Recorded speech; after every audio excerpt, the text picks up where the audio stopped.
May 7 അതായത് ഇന്നാണ് civil defence mock drill പറഞ്ഞിട്ടുള്ളത്. അപ്പോൾ കേരളത്തിൽ ആദ്യമേ 2 ജില്ലകളിൽ മാത്രമേ പറഞ്ഞിട്ടുള്ളെങ്കിലും ഇപ്പോൾ 14 ജില്ലകളിലും നമ്മൾക്ക് മോക്ക് ഡ്രില്ല് ഉണ്ട്. നമുക്കും പറ്റുന്ന രീതിയിൽ ഇതിനോടൊപ്പം സഹകരിക്കാം. അപ്പോൾ എന്തൊക്കെയാ ചെയ്യേണ്ടതെന്ന് പറഞ്ഞാൽ മെയ് 7 വൈകുന്നേരം 4 മണിക്കാണ് ഈ സൈറൻ അതായത് മോക്ക് ഡ്രിൽ തുടങ്ങുന്നത്.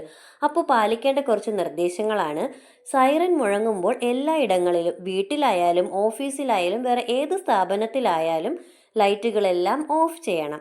ജനാലകളുടെ സമീപത്തുള്ള മൊബൈൽ ഫോണുകളോ പ്രകാശം പുറപ്പെടുവിക്കുന്ന ഏത് ഉപകരണങ്ങളോ അതൊന്നും ഉപയോഗിക്കരുത്, ഒഴിവാക്കണം.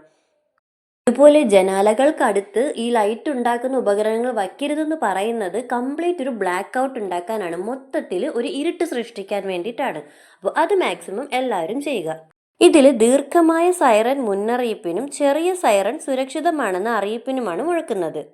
അഥവാ ഈ മോക്ക് ഡ്രില്ലിന്റെ സമയത്ത് നമ്മൾ പൊതുസ്ഥലങ്ങളിൽ പുറത്തൊക്കെയാണ് നിൽക്കുന്നതെന്നുണ്ടെങ്കിൽ അപ്പോൾ തന്നെ സുരക്ഷിതത്വത്തിനായിട്ട് അടുത്തുള്ള ഏതെങ്കിലും കെട്ടിടത്തിന്റെ ഉള്ളിലേക്ക് മാറണം. വീടിനുള്ളിലെ ഏറ്റവും സുരക്ഷിതമായ സ്ഥലം കണ്ടെത്തി ബ്ലാക്ക് ഔട്ട് സമയത്ത് അവിടേക്ക് മാറുകയാണ് വേണ്ടത്.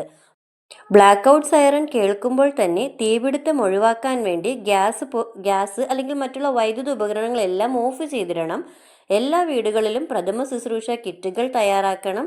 ഇതിൽ മരുന്നുകൾ, ടോർച്ച്, വെള്ളം, അത്യാവശ്യത്തിനുള്ള ഭക്ഷണത്തിനായിട്ട് ഡ്രൈ ഫുഡ് ഇതെല്ലാം ഉൾപ്പെടും. ഇതിനെ ലഘൂകരിച്ച് കാണരുത്. സംസ്ഥാനങ്ങളിലെ സിവിൽ ഡിഫൻസ് സംവിധാനങ്ങൾ വിലയിരുത്താനും അവയിലെ പോരായ്മകൾ ഉണ്ടെങ്കിൽ അതിൻ്റെ ശേഷി വർദ്ധിപ്പിക്കാനുമാണ് ഇങ്ങനെ മോക്ക് ഡ്രിൽ ചെയ്യുന്നത്.